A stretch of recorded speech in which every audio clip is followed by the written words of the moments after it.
Hello, I'm Vinzer Flynn, and welcome to the Flinncast.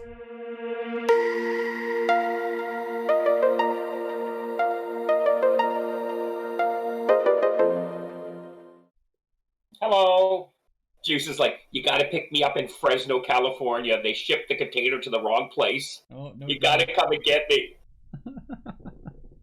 Which way was the Evergreen going? Yeah, it was going towards Europe. So actually, it wouldn't have been. North. It's not going to go anywhere near Fresno. If it was going the other way down towards Asia and such, then it would be going to Pacific Coast. But this is going to Europe, so you have to pick me up in Montreal. We got more on our to-do list soon. I didn't realize Bad Batch was coming that soon. Yeah, May. Cool. Star Wars Day, right? They're setting up the premise of the show right off the bat in the trailer. Like, it looks like Tarkin wants to use them as a special strike force, but it's very quickly revealed these guys are not going to work for the Empire and they're on the run. So it's the Space A Team or Spay Team. I don't know what I think about the little girl. I'm like, please let there not be a kid in this. This is not a kid thing. I don't know. The kid had like a special laser bow. That seems like a trademark. It's like merchandising right there. So this kid's gonna be around for a few episodes.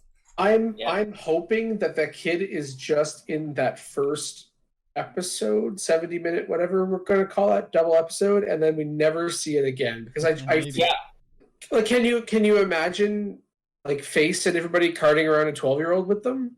Hey, listen, 12-year-olds in the Star Wars universe run planets, so I mean, They're elected to run planets, I guess. Even worse. Fucking sense of government, I don't understand. Oh yeah, that never made sense. I think what could happen with her is that we don't know who she is or anything. She looks like she might be royalty or nobility, that they do something to help her, and at the end they leave her. Like, we've solved this problem for you. Go off that bunch and know that you have a planet you can return to any time as a base. Do you know what I mean? That sort of thing, which would work. Yeah, like A-Team, if you can find them, maybe you can hire the Bad Batch. So they'll have a ship. They got to make a living as mercs now, right? Yeah. It looks interesting to me. Like, I didn't follow Clone Wars at all, or Rebels, or any of the cartoons. So to me, this is all brand new. It's a good time to jump in, too, because it's post-Order 66, so it's Rise of the Empire. It's a very interesting time, because we always come into stuff like Rogue One, where the Empire is all really already established as the big bad, but now we're kind of get the first days of it, right? And honestly, the Bad Batch are only in 4 episodes of Clone Wars in Season 7. Echo is in a bunch of stuff, but you really don't need to know that prior to the Clone Force 99 episodes. If you started watching the show without any idea who Echo was, you would just assume that he's one of these Bad Batch. Right from I kind of liken it to The Mandalorian, where you could watch The Mandalorian knowing nothing. Yeah.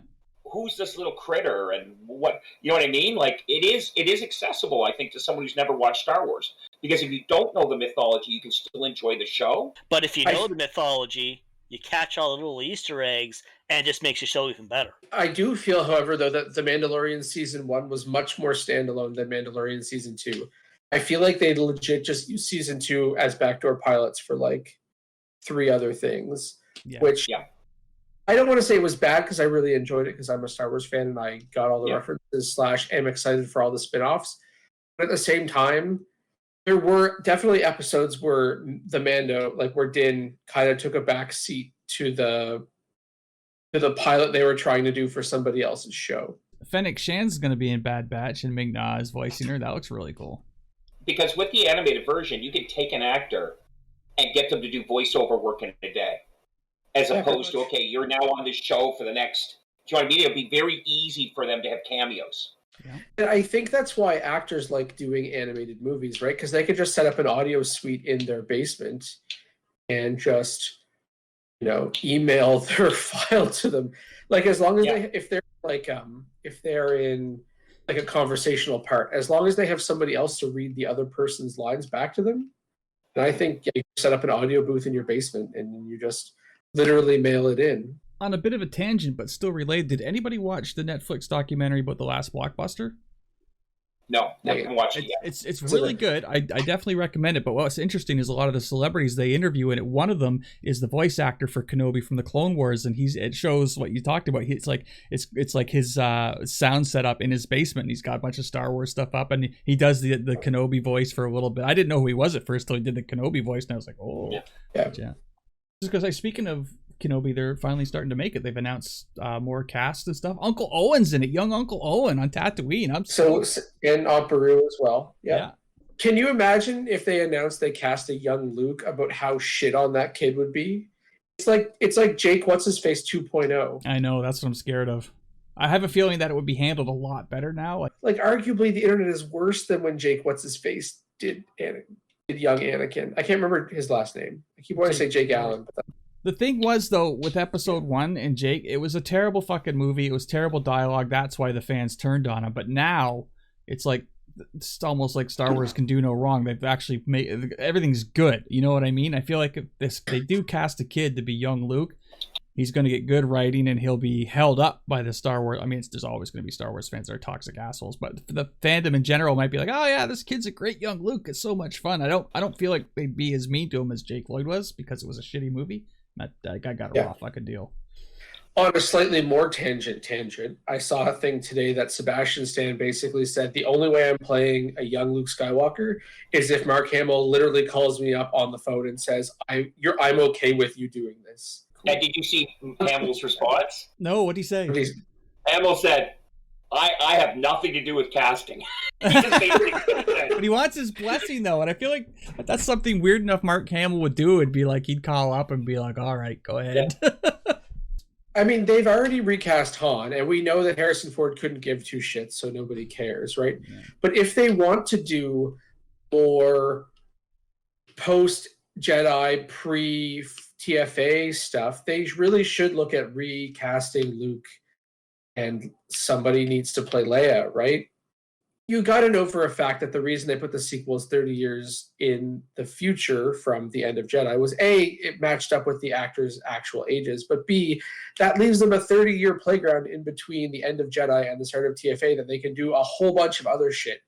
It's like the 19 canonical years between the end of Revenge and the start of New Hope, right? Yep. Look how much shit they've managed. Look how many properties and shows, comics, books, movies, whatever, that they've been able to cram into 19 canonical years.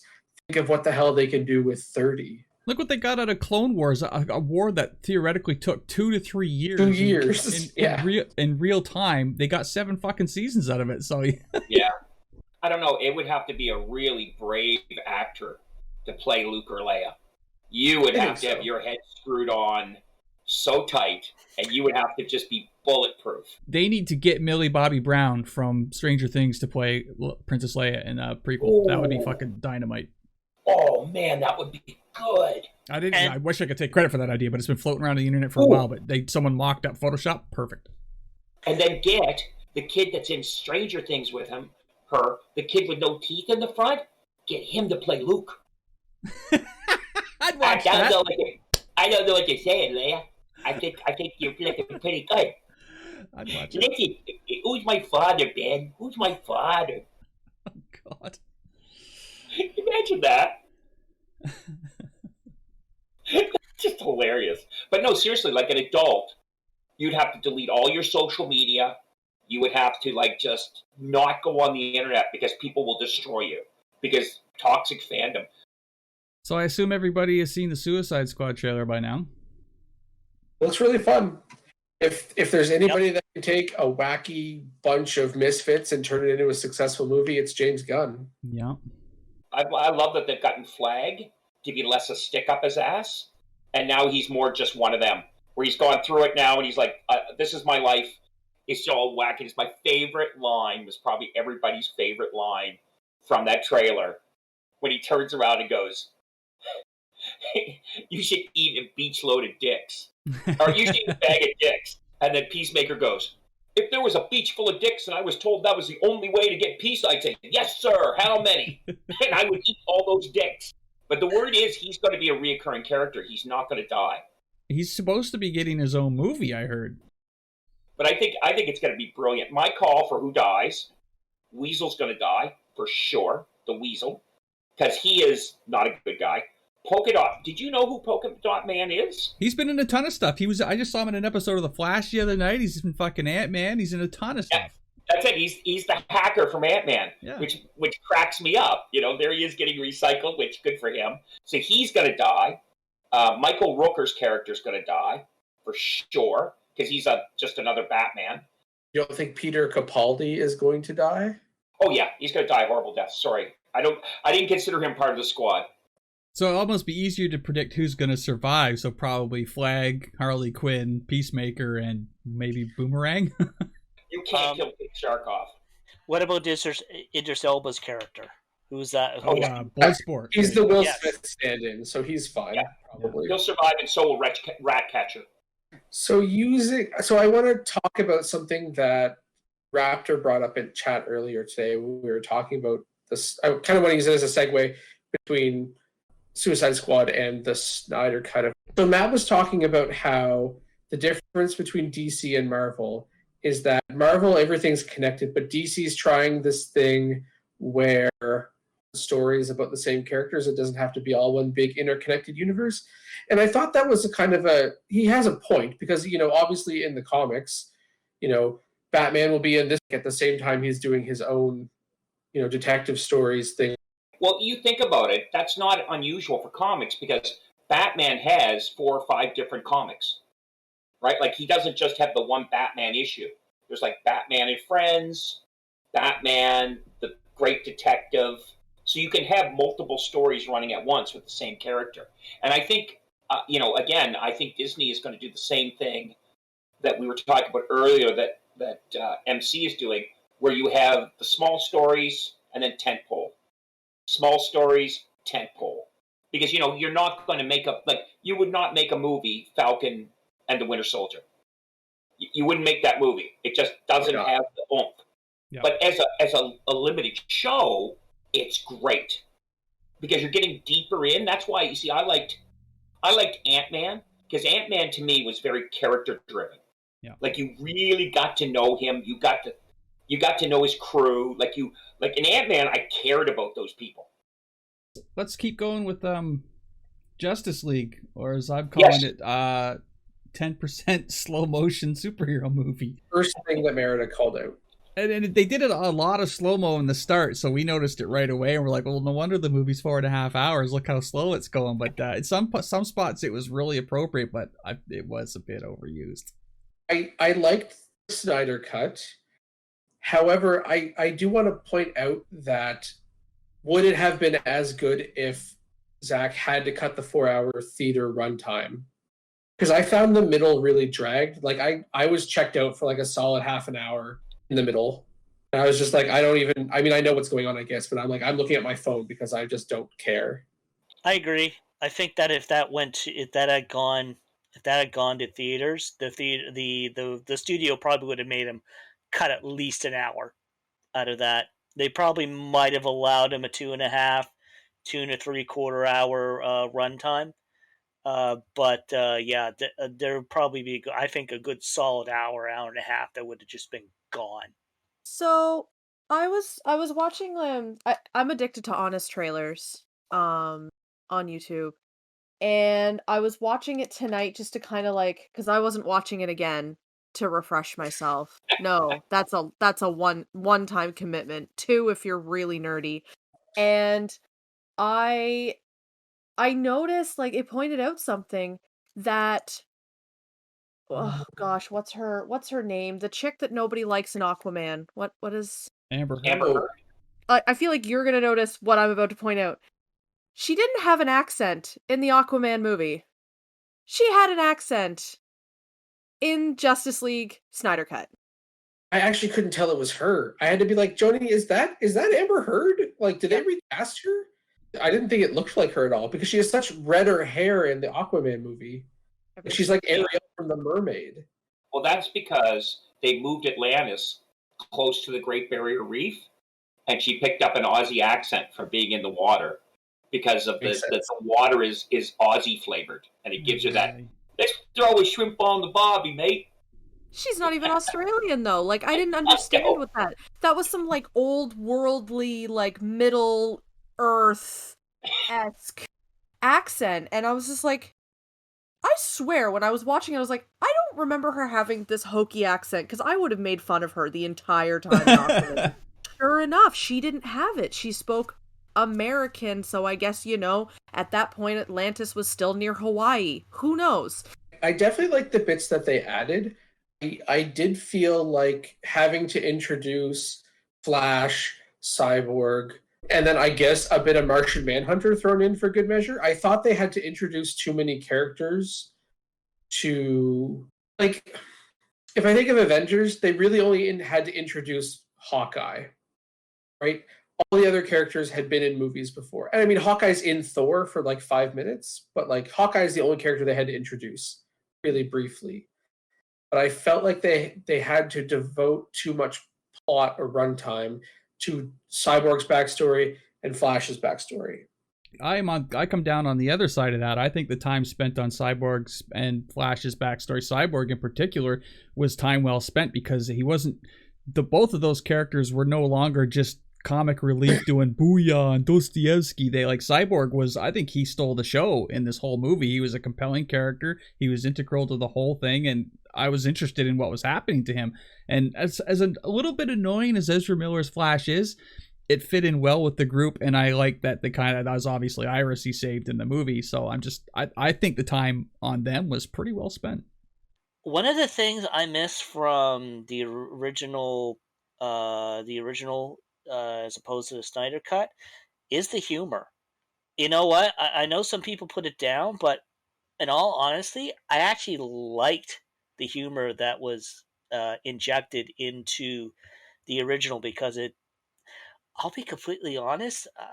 I mean, I was able to watch the 4 hours, but it was really friggin' dark.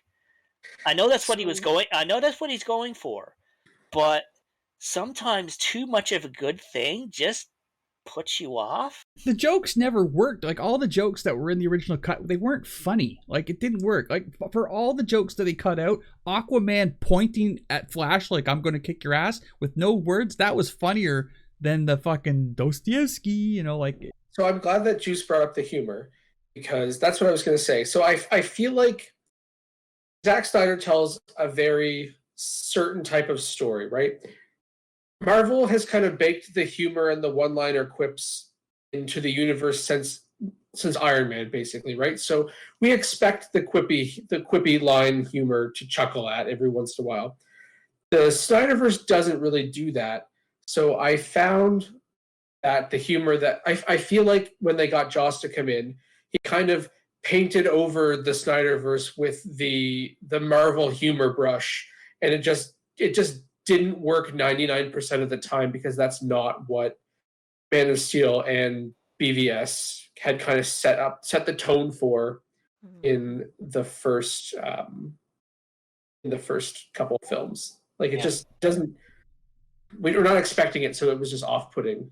It's funny though, because as a lifelong DC guy, that's what I collected. I was a huge comic collector. Well, I still am huge. But I was a big comic collector from about 1979 to about 1990. So I was in that weird era of comics, right? The weird ones. And so I collected a lot of comics. And Marvel at that time didn't appeal to me at all. I don't know if it was just me, but DC had way better stories, it seemed. And in DC, there was actually a lot of humor in those comics, especially between Batman and Superman. There was a lot of humor in there, but you had to know where to look, right? And then they went their super dark, Nolan, everybody, Batman will kill everybody. I think the best DC pair up is the Robot Chicken DC specials. Those are freaking hilarious. Marvel itself also is very serious, don't get me wrong, and they do it in their own particular way, but I tend to find the humor in Marvel movies tends to break up the seriousness and just makes the movie and overall more enjoyable. Mm-hmm. And I didn't get that with the Snyder Cut. It really felt laborious at some points of the movie to try and make it through. Now, having said that, there were beautiful parts of that movie that I absolutely loved and wish had been in the original. The background and the lore that they were able to reintroduce because of the length, love that. Like Ben giving both Flash and Cyborg backgrounds and integral parts of that movie, love that too. I think what it was for me is I just want to say this right quick. One joke that I really wish had stayed, two jokes actually that I really wish had stayed was Aquaman sitting on the lasso. That was just that was a good one. I really liked that one. That and when Batman's like, he's just like, yeah, I'm gonna feel that later kind of thing when he hits the dirt because he's making that dry humor. That's the type of humor I expect from him. I don't. Those two jokes, they did land. Yeah, I think that a lot of the thing with Marvel versus DC is that DC does try to do too dark, and they're not translating the jokes, the formula of humor that Marvel uses. They're not translating it well, and I think they're still trying to work on that. And there's too many cooks in the kitchen with DC, I find. There's too many, the thing that makes Marvel enjoyable is that, and makes Marvel, really, really well done as a story overall, is that they have a lot of peaks and valleys. So they have a lot of really high, funny moments, and then it just makes the lower moments, like the snap scene, it makes it more impactful. Because you're like, you're the funny one. What are you doing right now? You have based them on, quippy Iron Man, and, Thor Ragnarok started really getting into his humor, and you just finally got everybody in this good place, and then it's like, all right, all done changed. I know exactly what you mean, because, we go from... in the same battle in Civil War, from Ant-Man going to Giant Man and grabbing War Machine, and Tony goes, "Give me back my Rhodey," and then 5 minutes later, War Machine's flying dead stick out of the sky, and I'm like, oh my god, Rhodey might die here, and you just go from, well, this is the best thing ever, to, you're so invested, you just, peaks and valleys for sure. And then he crashed. He actually hit the ground, and I was like, oh my god, they actually let him hit the ground. We get quippy Spider-Man. And then at the end of the movie, we get, "Mr. Stark, I don't feel so good. I don't want to go. And I'm bawling in my chair at the movies." Yeah. So I want to pick up on a point that Raina said about too many cooks in the kitchen, that it frigs up the story flow and such. DC has had a tremendously successful animated universe for, close to 20 years now. They figured out the formula. Mm-hmm. I reject the argument that they haven't figured it out yet, because they already have figured it out. They just need to translate that over to their live action universe, and they would probably do gangbusters. That is what they haven't figured out, though. They haven't translated it. They're trying to use the same formula for animated series as they are for, their super successful, comic book animated series. They're taking the same formulas from there and they're trying to translate them to real life. I'm going to disagree with that. I don't think they're trying to translate the animated universe to the live action. I think they're trying to split and try to differentiate the animated from the live action, and it's not working all that great. There are definitely some great films in the live action DC universe, don't get me wrong, but as just as many great movies they have in there, they've had more than a few really bad bombs. And it really makes me sad, because I like DC a lot, and I kind of wish they would frigging well get their asses in gear and figure it out. Well, that's what I mean. Too many cooks in the kitchen. They've got a lot of people working on a lot of different projects, and I don't find that it's necessarily bad. I mean, there are some horrible movies, but it's not cohesive. It's there's too many people with a lot of different visions, and I feel like it's trying to finally go somewhere. That's where I felt like we were going with the Snyder Cut, was oh my gosh, I can finally see what they're trying to do. I can finally see hopefully where this is going, because if it's going in the way that it's going, I'm on board. It's almost like DC needs a Kevin Feige, exactly, or a Kathleen Kennedy to keep that one person above that keeps everyone else in line and in a straight, the big picture person. Yeah, exactly. That's what I mean. Is like that's what they need. Is there's too many people with a lot of big ideas, and there's no management. If like they have Zack Snyder, they take his idea and they run with it, then this might actually go somewhere, because I never felt for more characters, never was so invested in the plot line, never was so interested in how this was actually going to play out ever before in movies. I was just like, yeah, these are all one-offs. They're not going to go anywhere. But now I'm like, oh my gosh, there's actually a journey here. I can see it.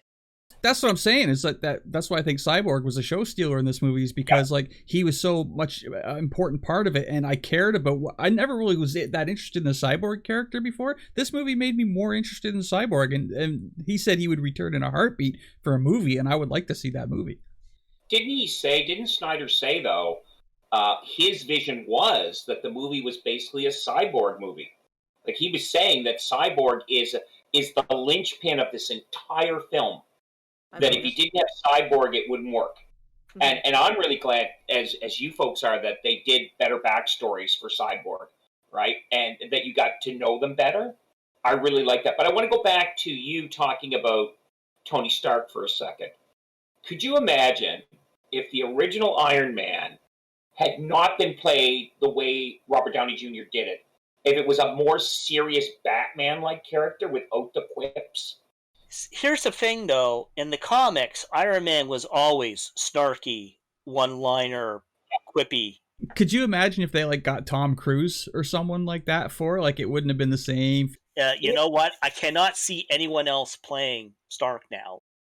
And kind of where I was going with the Matt comment, with Raptor's comments about having different directors being able to do different things like the characters, is that I find, to Courtney's point, that doesn't really lend itself well to a well-constructed narrative, because, so for example, the Robert Pattinson Batman movie, people are like, is this in the Snyderverse? Is it not in the Snyderverse? Is it a continuation of the Snyderverse Batman? Is it a prequel to the Snyderverse Batman? Like, I feel like they don't do themselves any favors by doing it like this, because there's more that they have to explain.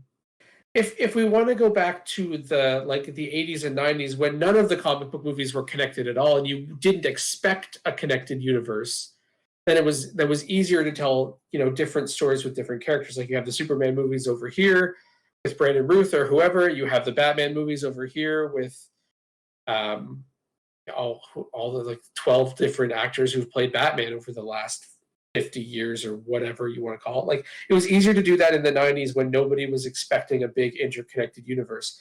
Marvel kind of ruined that for DC, because now everybody expects it to be a big interconnected universe.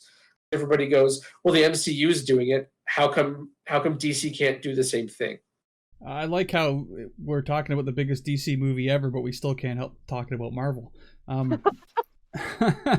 But I mean, we've been doing some critiquing of it, but let's talk about a couple more things that I liked that they did right in this, which I think one was treating Cyborg and Flash, but Superman stuff was definitely treated better, and the Lois and Martha Kent stuff was treated better. There was much more emotional depth to it. It really, and this is the first time I think Lois Lane actually worked for me in these movies, because I wasn't a fan of this Lois Lane very much. But even more than that was Steppenwolf was so much better. I mean, the appearance was good, the armor was crazy cool, but he finally worked as a motivated villain. He was trying so hard to get back in Darkseid's good graces. So now he became a compelling villain that in a way you're almost rooting for, in a weird way, because he's so desperate to get in Darkseid's good side. And that we finally get to see Darkseid. He looked as good as Thanos did, and they got him right. The voice was right, the look was right, and they Steppenwolf Darkseid stuff, awesome. I had a few things. I'm just going to read from some random notes. I took like 4 pages of notes while I was writing this. Some of it I can't read because I wrote it in the dark. Until Ben made fun of me and turned the light on. So also, they had a lot of really like annoying, weird music stuff at the beginning. like the ripples of like the screaming of the boxes throughout like the world and stuff. Like it was actually starting to hurt my ears. Didn't like it. Wonder Woman was funnier, I found. Like in her opening scene, like you actually had more insight into what she was doing there. Her movements were edited differently. They actually looked a little bit more supernatural instead of like hokey. Like she actually could see the super speed. I don't remember much about the original. Did they do the whole arrow scene thing?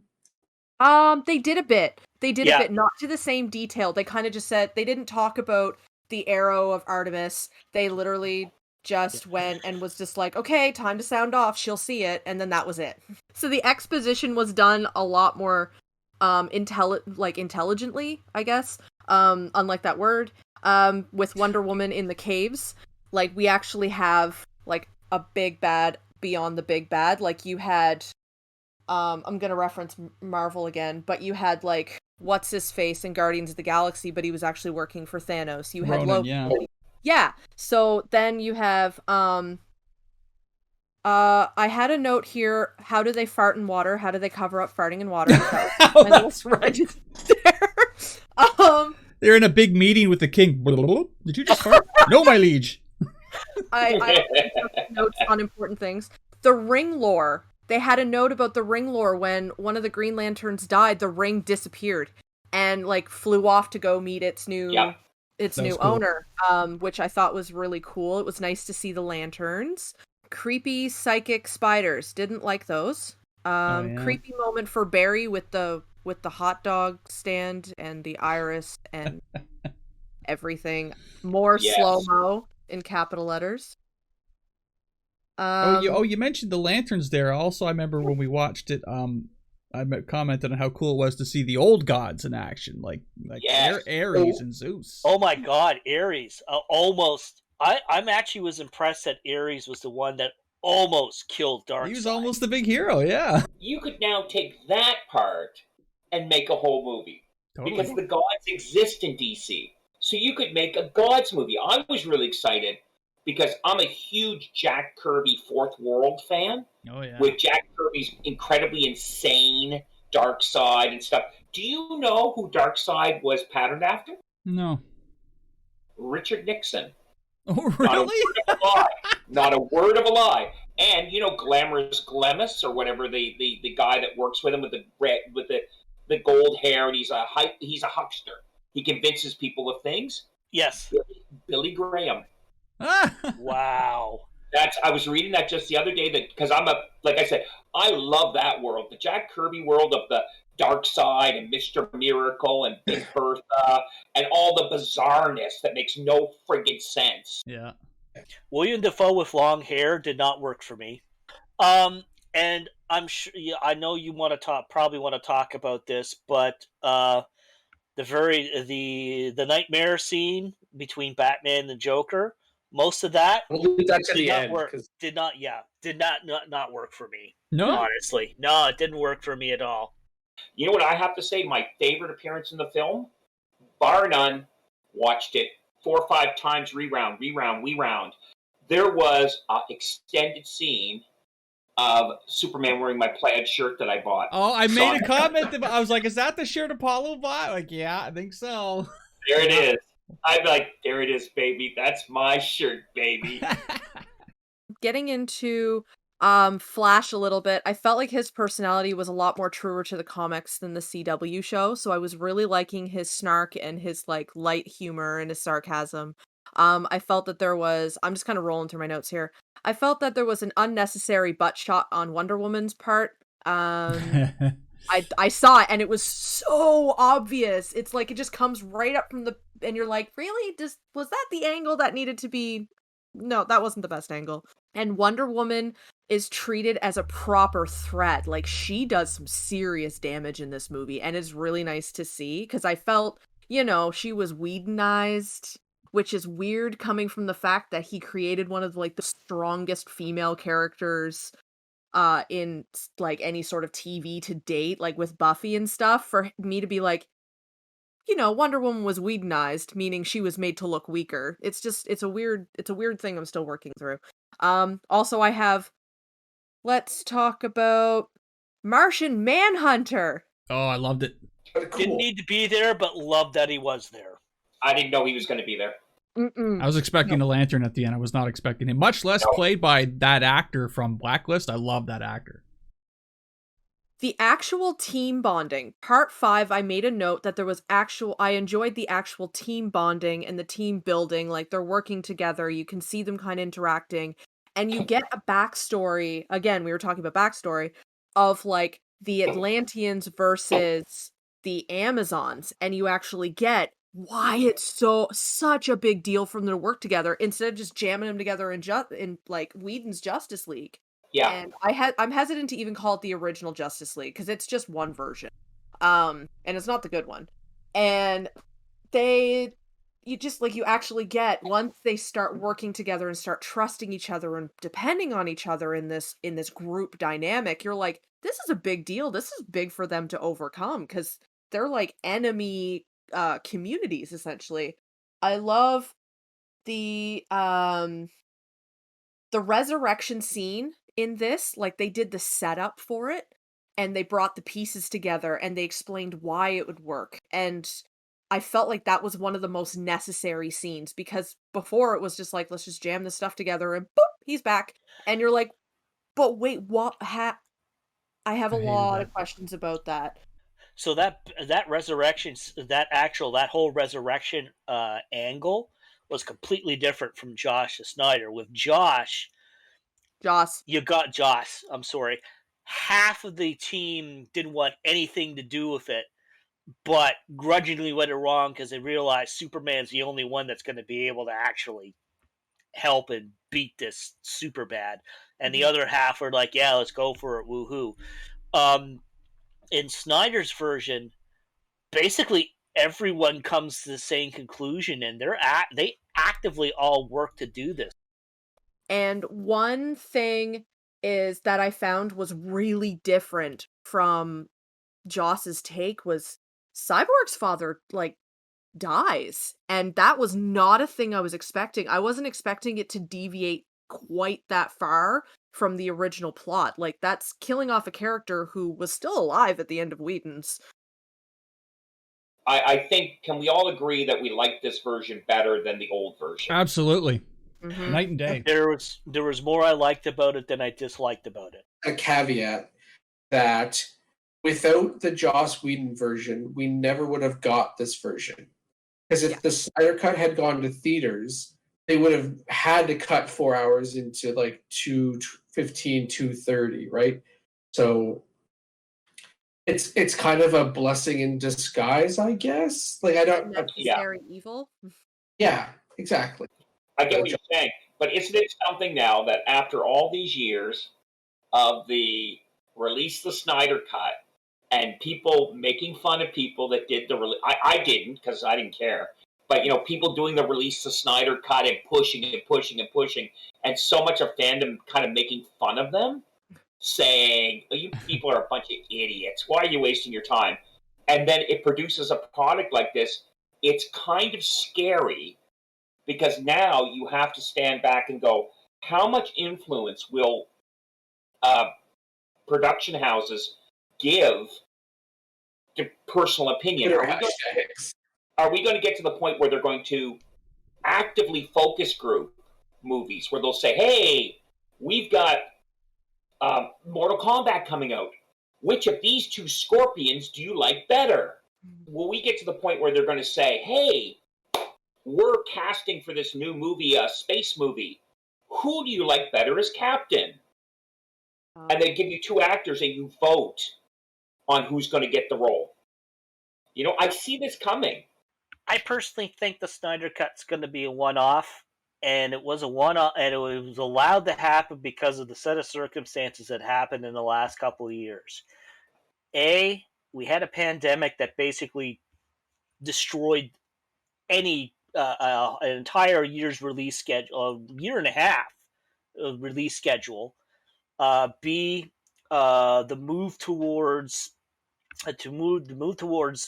every little studio wanting their own streaming service because they see what Netflix did and they want a piece of that, and so needing to have a big tentpole tentpole movie event of some sort to draw people in.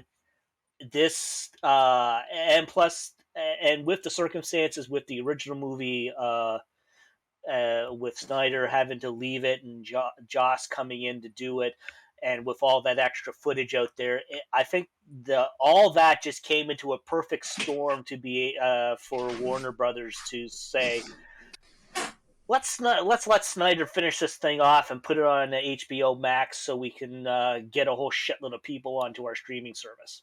You're probably right, Juice. I just think, though, that fans are getting an oversized influence. Like, look at Sonic the Hedgehog, the movie.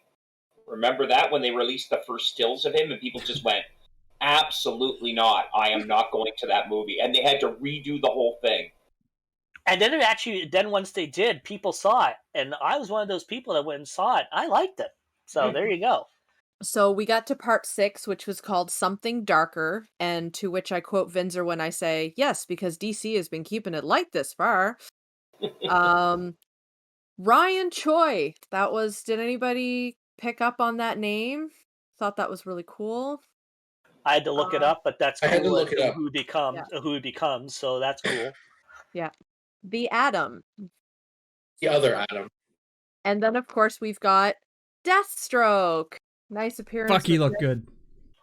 One thing that Vinzer noticed was with Lex Luthor at the end, he was actually wearing an outfit that was definitely inspired by Gene Hackman's suit in the original. He's wearing Gene Hackman's fucking suit, man. I noticed that right away.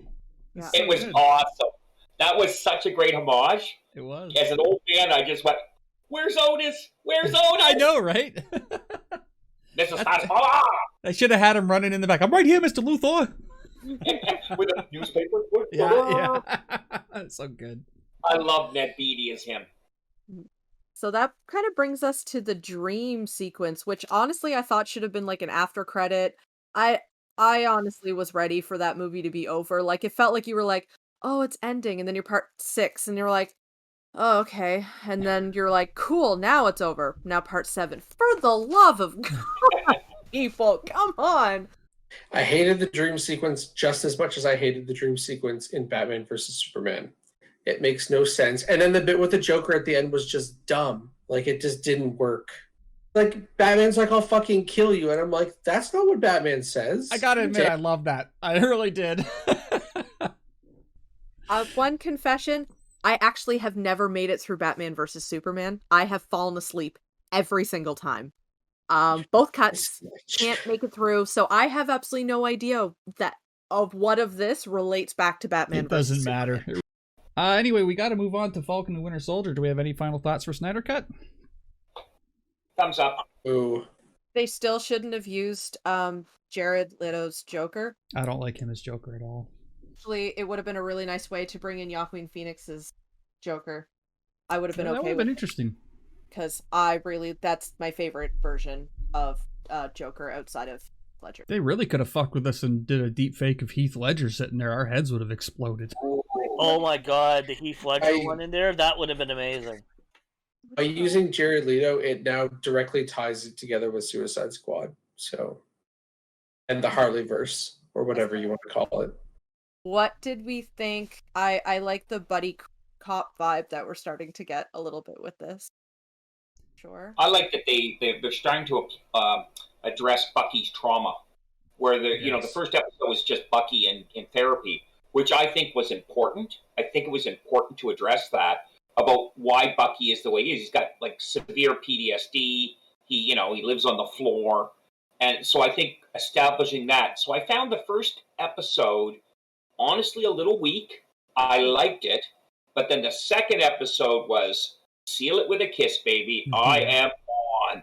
When U.S. agent walks out, I'm not spoiling anything. When he walks out as Captain America, I think I saw on Twitter that people were saying he has the most punchable face in existence. But here's where I have to get serious for a second, because he has had to now delete all his social media accounts. He just did it tonight because of all the idiot toxic fandom hating him. Really? He literally deleted all his social media. Motherfuckers. Oh, people are so terrible. stupid.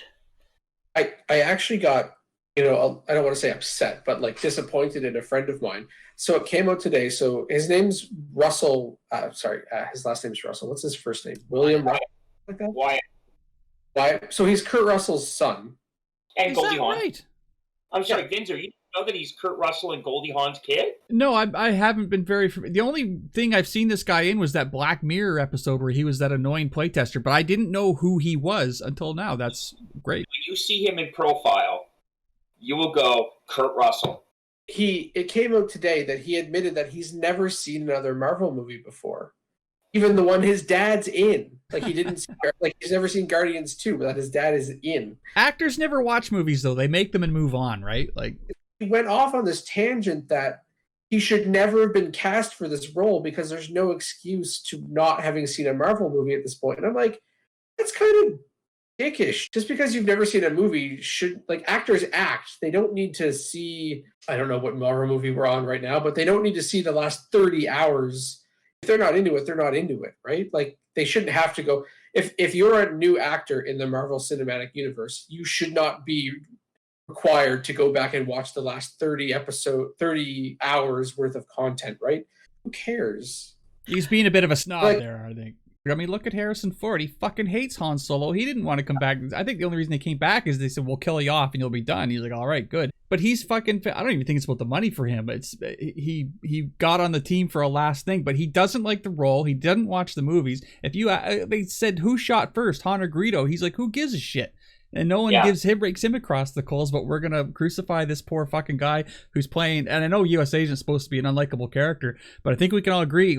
By the time we got through episode 2, we were like, all right, he's actually pretty good at this job. He's throwing that shield. He's actually trying to do his best. You know what I mean? Like, I found myself like, okay, I'm kind of liking this guy a little bit. He actually, once I saw that he could actually throw the shield and fight to a point where he could actually hold off other super soldiers. Okay, yep, all right. He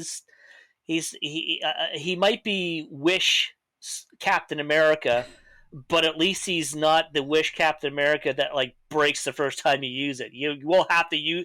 You can use it like 5 or 10 times before it breaks. I mean, U.S. Agent's not supposed to be likable, so I mean, and he had that. He carried off that arrogance really well towards the end of the second episode, and I know that's what he's supposed to do because that's the character. When I think about U.S. Agent, I'm going to call him that so we keep him separate from Cap. Yeah, he's a special forces. He's used to a very tight team, and in a tight team you can't have dissent. In special forces, everybody does the same thing. They work as a team. So he's being very, you're not part of my team, Falcon, Snowman. You're neither of them, right? What I thought was the most telling thing that happened about him in the entire episode is when they're on top of the trucks, he's fighting, and he pulls a pistol and shoots. Yeah. Right? If you saw Captain America, not the first movie, but after he got his shield carrying a gun and shooting at Red Skull, you'd go, what? But remember, he comes from a different world. He comes from a world of soldiers who are in this hyper alertness of being in Fallujah, of kicking down doors, of doing special ops, of having no mercy, right? Like, whatever you can do to win, you friggin' do to win. So when he pulled his gun and shot, that actually made me sit back in my chair and go, Captain America has a gun? You're in the middle of World War II. Had he not told General What's-His-Face, I don't want to use a gun. I'm just going to punch and shield my way through the Nazis. Everybody would look at him like he's a moron. I think one of the reasons why we don't like U.S. Agent is we're used to Cap, obviously. And then the second part is we're really seeing this from the viewpoint of two people who are not going to like him because he's Cap replacement, right? Like, obviously, Falcon and Winter Soldier, being Captain America's, two closest buddies, are not going to like, by default, almost the person who replaces Cap. Especially where they did it under the sly kind of thing, get Sam to give up the shield for a museum piece, and then psych, we just decided to give it to a new person. Battlestar is really weird. Like, I don't know why that's a thing. Does Captain America need an African American sidekick all the time? I agree with Mike's cutting the neck thing. My kind of headcanon is that Battlestar is going to die in some way that that U.S. agent could have prevented. It's like it's going to be one of those things that if only I was a super soldier, I could have prevented that.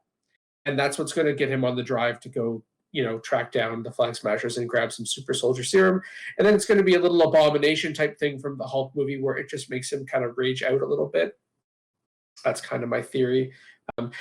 So the conflict between Falcon Winter Soldier and Captain America, it irks me because it's really one of those scenarios that I wish that if they would just be adults and talk about it, that it wouldn't be that much of a problem. Like if Sam goes to be like, look, here's what it is, all right? We're really close with the OG Captain America, and we're just a little put off by you, essentially imitating our dead friend, or however they've spun Steve's, not being around anymore. And we're just a little put off by you imitating our somewhat dead friend. So like we're a little. If they'd have an adult conversation, they would not have as bad an interpersonal issue. They're both in the military. There is not going to be an adult conversation between two idiots in the military having been in. It would have been more like, fucking get rid of that shield. Fuck you. You want to come out and take the fucking shield from me? No, fuck you. The really interesting thing in the show and the first episode is they kind of finally answered the question is if Tony paid the Avengers. He didn't. He provided everything, but they didn't, like Sam, they didn't get paychecks. And that surprised me. I figured Tony would have been like Professor X, like, all right, here's your allowance kind of thing. Like he just provided everything, but no paychecks. And one thing I must say is I really enjoyed Don Cheadle's cameo in the first episode, and I like the dynamic with him and Sam because they were on the opposite sides in Civil War, and in fact, it was Falcon getting out of the way of Vision's blast that crippled Rhodey, and so like they were adversaries, but they're friends. So I like that. Just to add on Mike's point there about Rhodey and Sam, both of them served in the military, in the modern military. So I mean, I can see them pretty much putting aside their differences once everything they've gone through, Band of Brothers type of thing, and they're both Air Force, right? So yeah, exactly. Cool. So they get I think because I think they get each other, it's a lot easier for them to make up and move on as opposed to Bucky and Sam right now, where Bucky essentially was with Captain America from like the very beginning. Even before he was Captain America, he was looking after Steve, and then Steve looked after him, and then Steve saved his life, like literally saved his entire life from being a cyborg assassin. Not only are Rhodey and Sam both airmen, they're both airmen who fly through the air in mechanical suits. So they kind of have similar experiences on that note. It was really cool that they brought Isaiah Bradley in, the Black Captain America from I guess Vietnam, I guess. And I found that those scenes were really emotional and really well done. And also they mentioned his son, Eli, who is part of the Young Avengers. So that's like we're at 3 Young Avengers now after the boys from WandaVision. So maybe we get a Young Avengers out of this at some point. Who knows? We think that this is kind of a buddy, like it's in the format of a buddy cop movie. But if you think about it, Sam and Bucky really haven't known each other for that long, right? So Bucky spends all of Winter Soldier trying to kill Sam, and then they meet up again in Civil War for like a week or two, and then Sam goes on the run with Cap. Bucky goes into cryo for 2 years until Infinity War, and then they both get dusted for 5 years. So it's like we think of them as already established kind of sort of buddies, but they really haven't spent that much time together, like even off screen type thing. Phoenix and I were watching the episodes with Raina, and the Flag Smashers, they got these super soldiers, and I'm interested to see where that's going to go. But the Flag Smashers' whole program is about that the world was better during the blip, how it was one world with no flags, no division. And Phoenix and I looked at each other, we went, Are we on the Flag Smashers side here? A unified world? Maybe we're rooting for the Flag Smashers here. That's essentially what the Federation is in Star Trek. That's what I'm saying, yeah.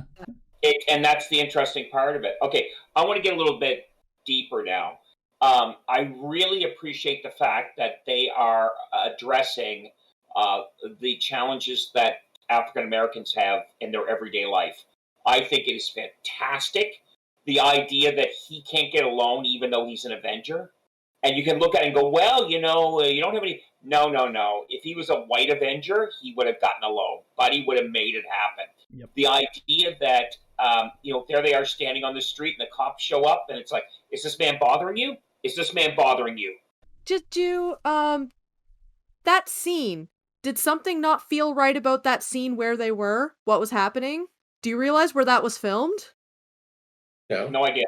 That was actually filmed where a black person was killed in real life in America. Wow. They come up and they're harassing the black guy when Bucky's the one with the warrant out for his arrest. Just the whole scene is very triggering anybody who's ever experienced violence because of police. Yeah, and that's why I think that I have to give this credit, and I think what's going to happen is we're going to get our typical idiots as we go forward in this, and we start to examine the black man's experience in the Marvel Universe, which is not different than real life, right? We look at Isaiah, who was in the Korean War, who was as powerful as Steve Rogers, and basically got locked up somewhere for 30 years and experimented on, like the Tallahassee, right? So I think this is going to be very interesting for anyone who wants to pay attention, because I think they're really going to go forward and examine that being even a black superhero in Marvel in the 50s and 60s was not a cakewalk. You were still black, right? And when you were talking about how Rhodey and Sam were talking, again, two black men talking, right? About shared experiences. So I think Marvel is really doing a good job here about dealing with this whole idea that their universe isn't exempt from the realities of the universe. So, switching gears here for a second, that list that was seen at the end, I think it was it Bucky's list? I can't remember. I'm blanking down. I got Ben to pause it like an obsessive person, and I wrote down the names to check to see who it was, because WandaVision has given me trust issues with the amount of Easter eggs, and there's a few in here. So there was one that was named Henriksen, which is the first soldier to receive the Venom symbiote. There was Rostov, which is the Red Barbarian from Captain America and Winter Soldier comics. There was also a Kaminsky, which is a writer for Marvel, so it was just a cute little nod to him. A few other ones, but I haven't seen... And of course, Zemo. Yeah, Zemo's on his list. Nemo, as I call him. Finding Zemo, yep. Falcon and Winter Soldier, Finding Zemo. I think it's very interesting they're bringing him back. And I'm glad they are, because he was a good villain. Because he's like, I don't need... You know what he is? He's the captain of the Ever Given.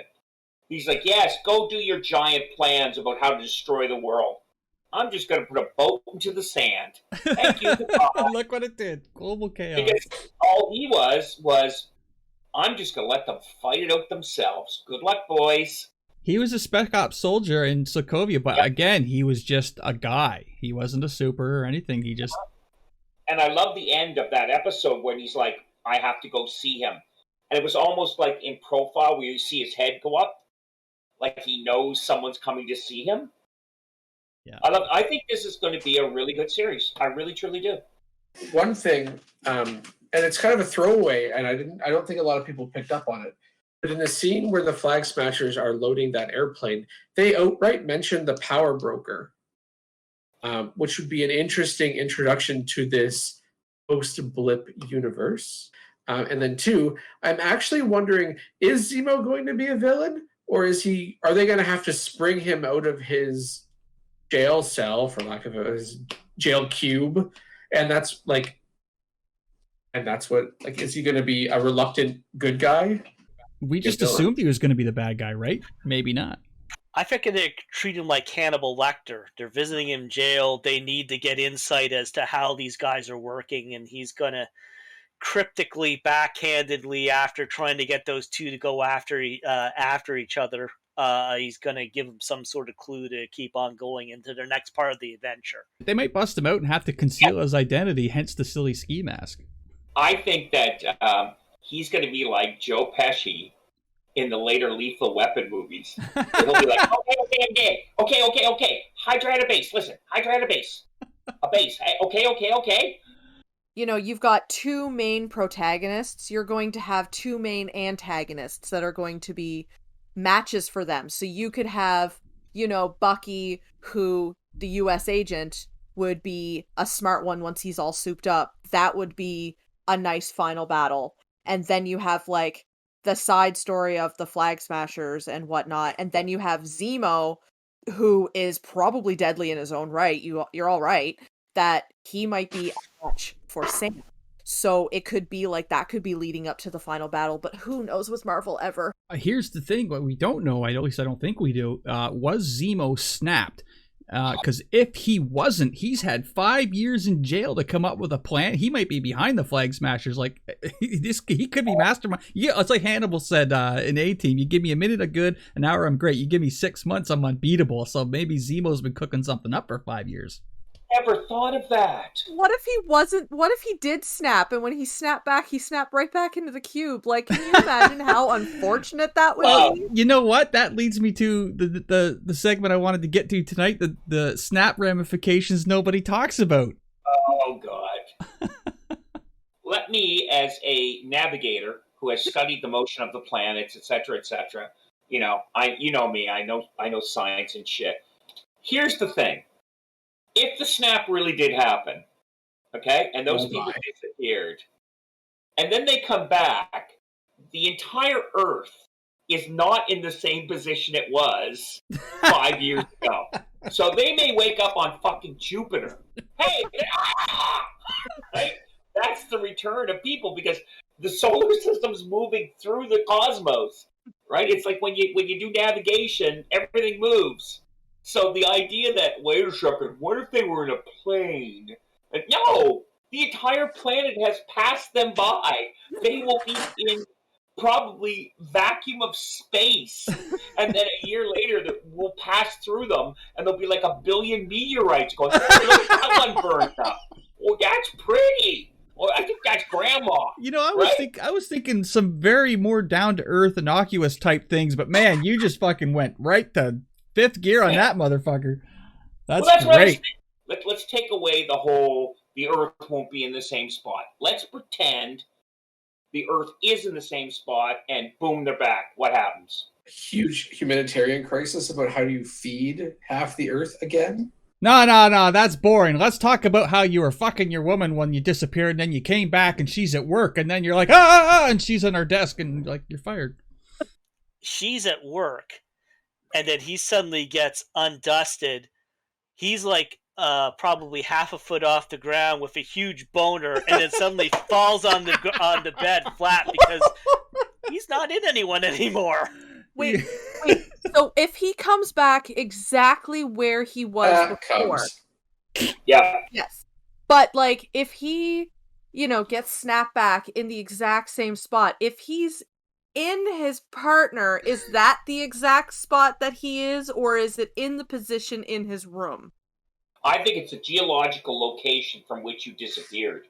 It is, because you got to remember in Spider-Man, second movie, the marching band. So of course you've been gone for so long that your wife has become lonely and barren. So she sought the solace of another man's arms, even though she promised you she would wait. So there they are, making love, making sweet love, trying to. She reaches over and flips your picture down so she doesn't have to stare at your accusing eyes. And you come back, and suddenly you're bisexual because he's in your way. And you gotta get in there too. And a beautiful relationship goes forward from that moment. Your picture will never be turned down for any reason.